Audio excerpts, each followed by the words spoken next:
Our devotion today is called The Problem with Making Assumptions. And I'm sure that everybody knows that little saying that is very familiar and popular, that when you assume, what it makes out of you and me. But I'm not going to go there because that's kind of low vibration to me. But I want to let's start with our affirmation.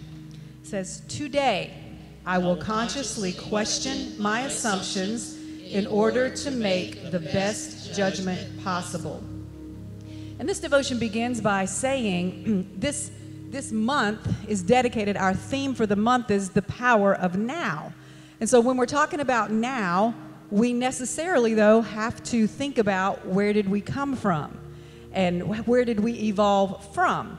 So the beginning of this devotion talks a little bit about prehistoric, the reason why. It says, have you ever wondered why we tend to jump to negative conclusions more frequently than positive ones? Well, there's a reason for that. It is literally hardwired into our brains because prehistoric man had to have the ability to assess which people coming into their space were threats and which were not very quickly in order to survive.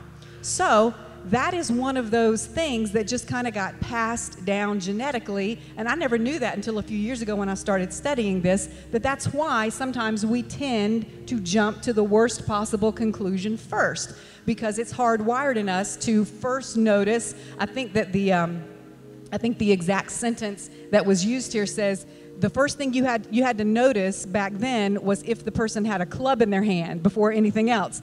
Before they were smiling or whatever else, you had to notice if they had a weapon. So that's where we came from. But as we evolve, we grow out of that. And I kind of want to relate it today to the chakra system. I don't know how many of you are familiar with it, but there's a chakra system down at the bottom called your root chakra that is all about survival. Okay, so that's where you are, though. I talked last Tuesday about we are always trying to strike the balance between our humanity and our divinity. And there are two worlds, and we can choose which one we want to spend more time in. When we are more connected to the human world, that's down there on that survival level. That's when, if we're focusing more of our attention on that world, on more of our humanity, that's when we tend to jump to those negative conclusions first, because we see everybody as a threat. We're very suspicious because protection is our main goal. But if we allow ourselves to come up to the heart chakra and those higher ones, our third eye, our crown chakra, our throat, where we speak from, those are more connected to our divinity. So it's pretty simple to me. The more world, which of those two worlds you focus more on, you spend more time in, will either determine whether you're always jumping to the threat level, protection, or whether you're looking from love. And even if someone is carrying a club, instead of picking up your club immediately and doing battle, your instinct will be to say, why are they holding that club? What happened to them that made them this way? How can I talk to them and make them feel comfortable enough that they can lay that down and we can have a conversation? So I just thought that was interesting about how that wove into our evolution of, yes, we have to, our bodies, our actual physiology needs to catch up with where we have evolved to in our minds, that we no longer have to jump to the worst possible conclusion if we're living in our spirituality and our divinity more than we are in our humanity. So I just want to say, let's see, I'm going to read the very last paragraph. Being aware of this, that's what we do and why we do it, helps us learn how to make assumptions responsibly. We're always going to assume things. It's part of our nature. But in order to grow, we have to challenge and question our assumptions and hold off making a final judgment until we have more information.